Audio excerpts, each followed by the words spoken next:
The seventh letter is khaa, like clearing off the throat with open mouth. Khaa. Khaa is the first heavy letter we have.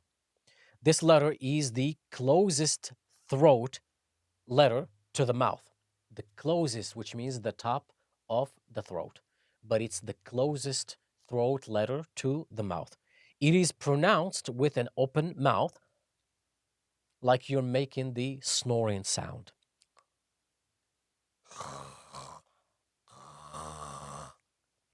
Examples of kha in the Quran.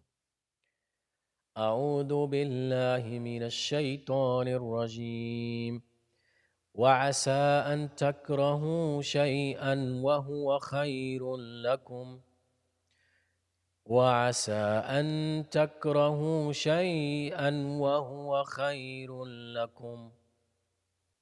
A reminder that Allah subhanahu wa ta'ala's knowledge encompasses all things.